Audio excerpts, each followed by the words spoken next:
Thank you. Trevor?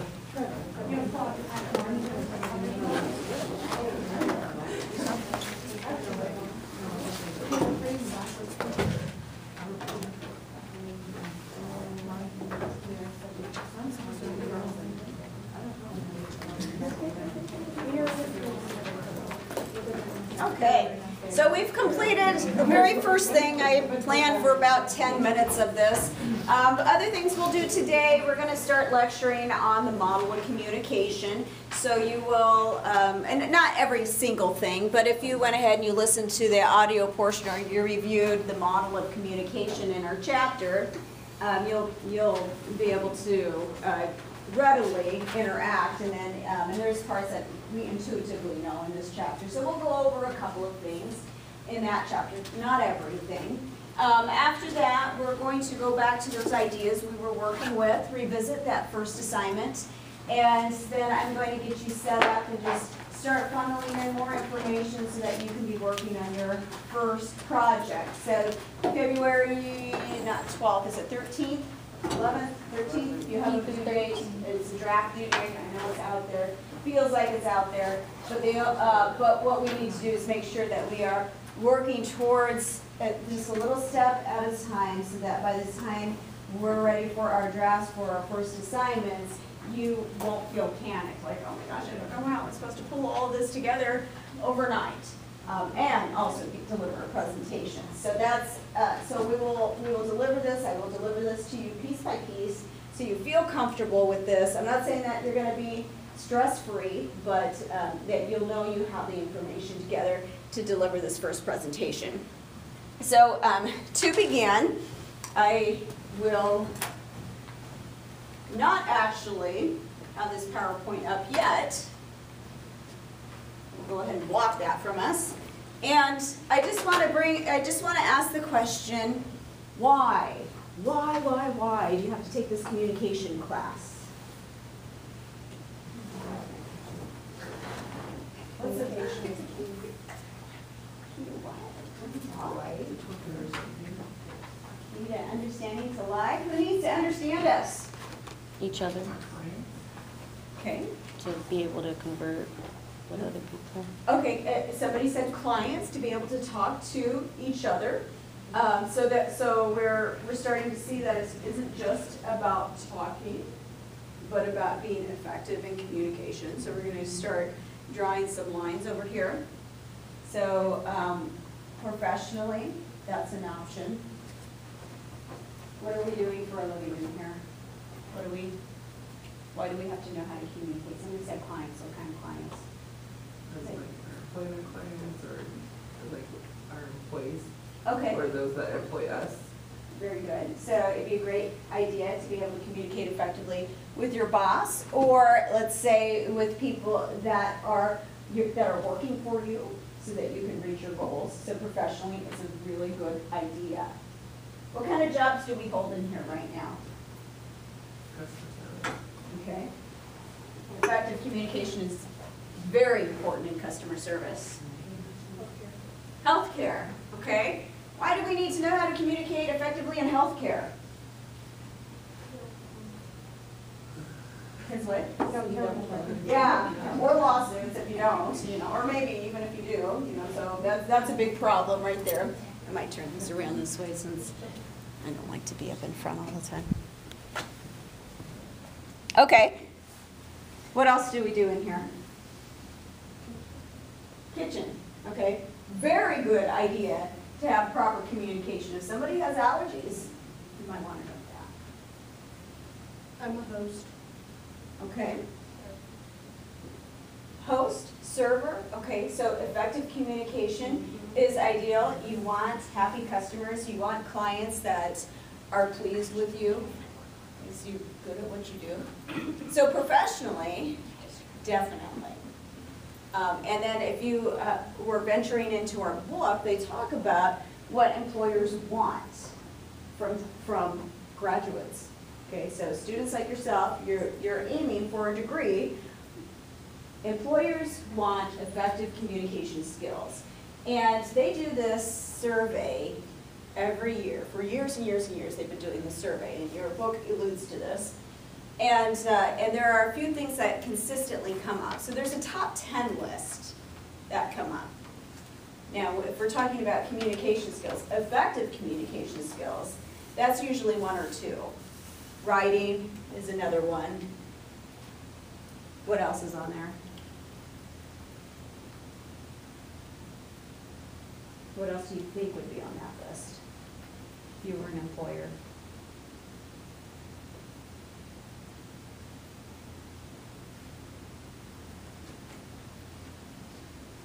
What are you in school for? So the technical skills to do the job is actually between 5 and 7, so it goes down further. So what could be more important than that? Okay, you know, communication comes up here. I think that's also in the communication, and that's a very good guess. Confidence. Oh. Getting along with others, being able to work with others. So those are things, and this is what employers are looking at. If you're really good at what you do, but you can't work with others, and you're not able to communicate effectively, there's not much that they can do with you.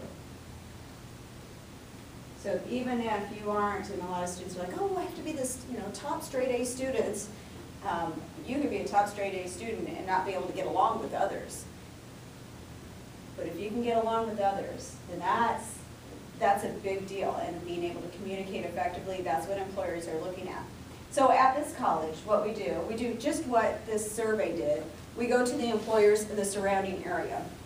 We are a community college, which means that we serve the community.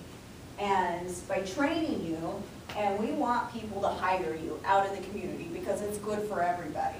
It's good for you, it's good for us, it's good for the community. When we do this, we go to these organizations and we ask them, what will make you hire our students? And this is why this class is a requirement.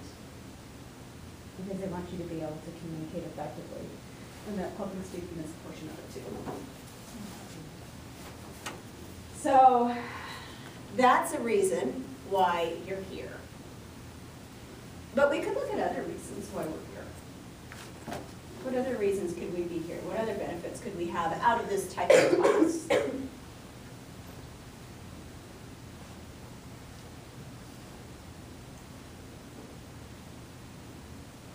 Maybe like proper terminology. Oh, sure, yes, yes.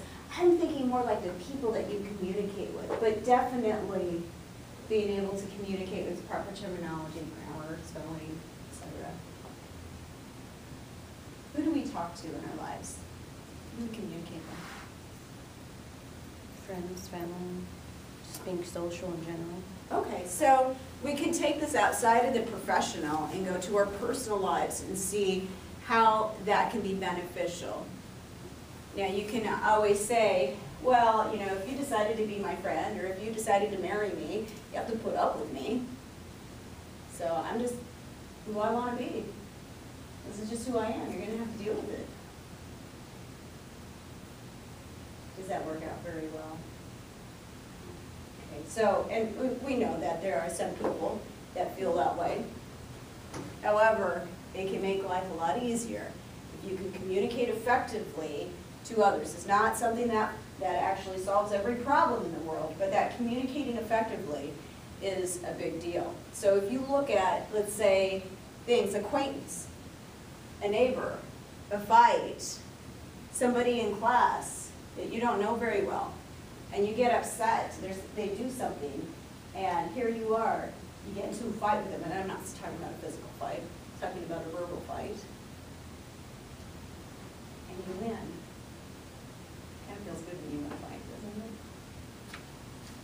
Okay. But let's say that you didn't win it in the best way to communicate. Maybe you threw in some names, and you kind of have a foul mouth, and it shows up in that, and you're just like, but I still won that. Ha, I went up them on it. You see them the next day, and the next day, and the next day. So it really doesn't go away. That person is still there, and you still have to deal with it. So if we don't handle things in a way, if we don't communicate in a way that's effective and more in constructing those relationships, we can run into some issues in the long run, or find ourselves in damage control. What is damage control? Make up for the things we do. Yeah, we're trying to fix those things. So it's just better if we learn these skills. That's what we're doing. And then the other thing that is good about taking a class like this is it's actually good for us, for our own psychology. When we are in self-esteem, if we're able to communicate effectively in different areas of our lives, so professionally, personally, to your neighbors, on the school board, whatever it is, you know, PTA, people will see you as more intelligent. And if people see you as more intelligent, and it doesn't matter, even if you're not more intelligent than the average person, they see you like that, and you feel like it. And that gives you more opportunities to communicate more. On the other hand, if you aren't able to communicate your ideas effectively, people will judge you. And I'm not saying this is fair, but they will judge you as less intelligent than others. They will shut you down in further communication. And it feels crummy. And we will shut down. Or we'll start reacting in ways that are further ineffective in communication. So there's a few things. Your book also talks about, as far as our civic duties and being able to communicate effectively, kind of like that portion of the book. Because, have any of you looked at the news lately? How many of you can really figure out what's going on? Nice to be able to have some clear communication out there. So that's a big deal. Seeking those sources. Of course, it's up to us to work at that too. Okay, so now that we have some ideas as to why this type of class is good and good for us and why it's required, let's define communication. And I'm going to have you try and define it before I bring it up on the board.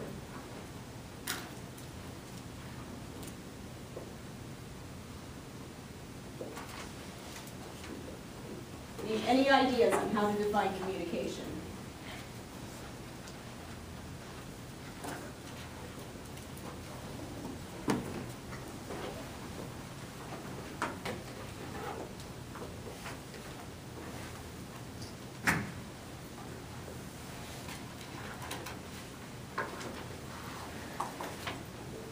Any guesses?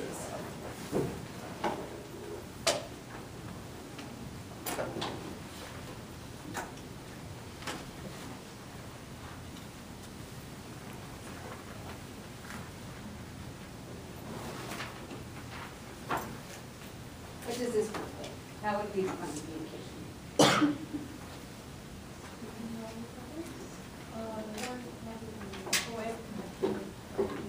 Very good. Relaying in some way or another. Okay, okay. So we know it intuitively. Any other thoughts? Okay, very good. I like that your book also talks about the nonverbal aspect.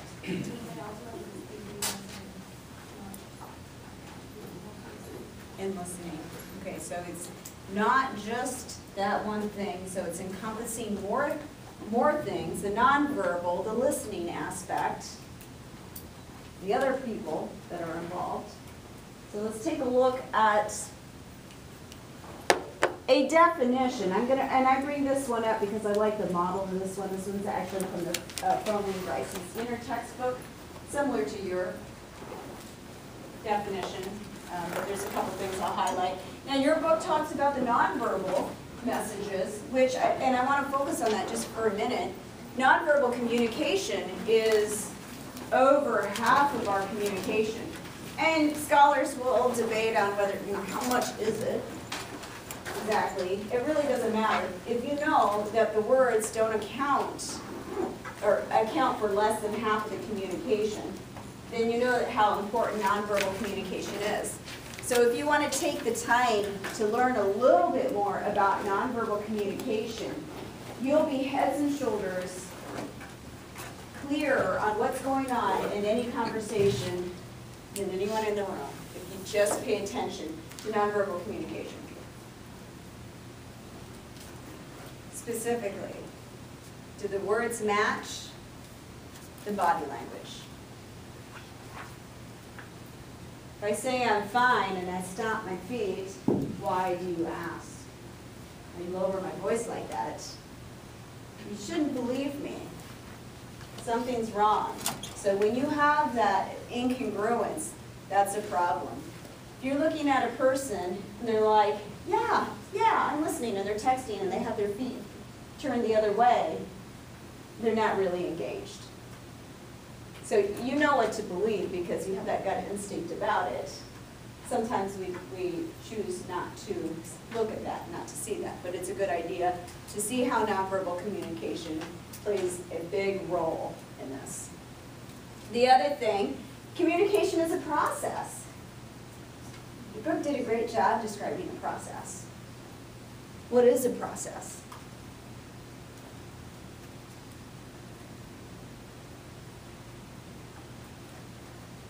Does anybody have a process to get to school? Okay. So what is it? What is this thing called a process? Steps to get to your desired. Yeah. And they can change. So you may have certain things that you have to do in order to get to school. That's a process to get to school. Part of that might be a cup of coffee. Maybe on another day you have 2 cups of coffee, so it can change. Or you skip breakfast or something like that. But those are the steps that are in place. Now the process is, and these are things that we do at work. Some of them are very strict, but communication has that openness to it. It's always changing, and it's this goal that's always out there, that effective communication. So it's almost like an open-ended goal to always try and communicate effectively. It's how your book is describing this as a process. Other things that are involved is shared meaning. And shared meaning means that we as humans have come up with some kind of agreement that when we say something, it's very symbolic. If I say chair, something comes to mind, and we have an agreement that when I use that word and when I say it, maybe when I touch it here, we know what this means. So it's not that we agree with each other, it's that we've agreed that when I say the word chair, this is something like this is going to come to mind. Or when I say desk in a classroom environment, that the situation changes it because we're in an educational environment. You're not going to fight me that this is an actual table when I say a desk. So it changes from situation to situation, from person to person, because we may have coded language with another person, language to language, so culture to culture. We all have these different agreements. And human communication is so fascinating because of that. Okay, so, and then the continuous flow and the messages are part of the model of communication, which is what we'll talk about next.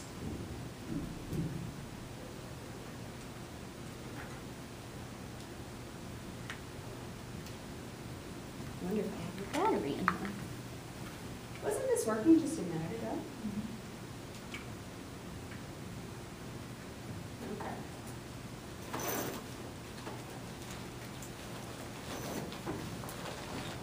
All right, transactional model of communication.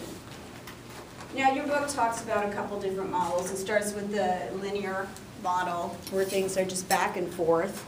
I'm not going to spend time talking about that, because this is the most relevant now. But the transactional model of communication, it is demonstrating the difference. It's demonstrating that we have communicators everywhere. Communicators, which are the ones that create the messages and receive them. And the messages are central. So if we're looking at this room, in this room, there's not just 2 communicators. Okay, if we were to do this right, we'd have 20 communicators in this room, and we communicate to each other, so it isn't just this one way, it's to each other. So it's actually everywhere. We're all creating messages and receiving messages. And a message is central. So a message is just what? What we're trying to, the point we're trying to get across. And we do that because, of course, human communication is symbolic. And so it starts off without even words. So it's up here in the clouds.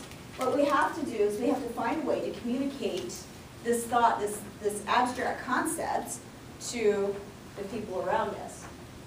And when we do that by using words. We actually construct a message.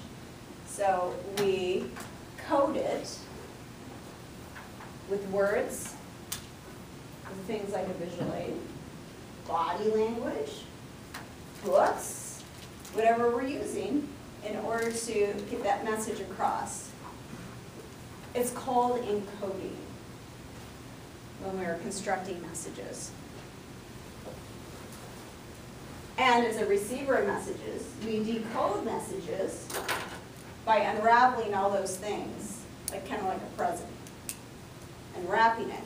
What did the words mean? What did the body language mean? Maybe you're comparing between the nonverbal and the verbal. What does this really mean? The words may have been there, but there was this other thing happened, and this person winked at me, so I think it was a joke. And so you're going through this whole process of decoding a message. We do this all the time.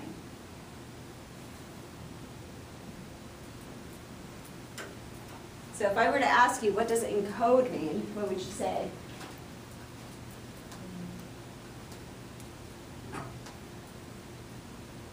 What about decode?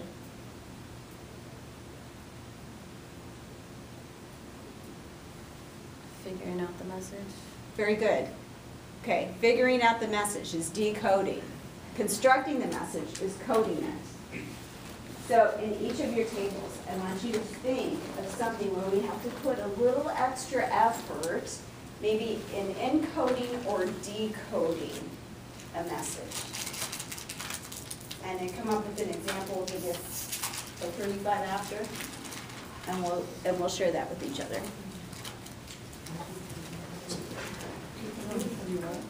Come up with an example where it was a little bit harder to maybe encode or decode a message.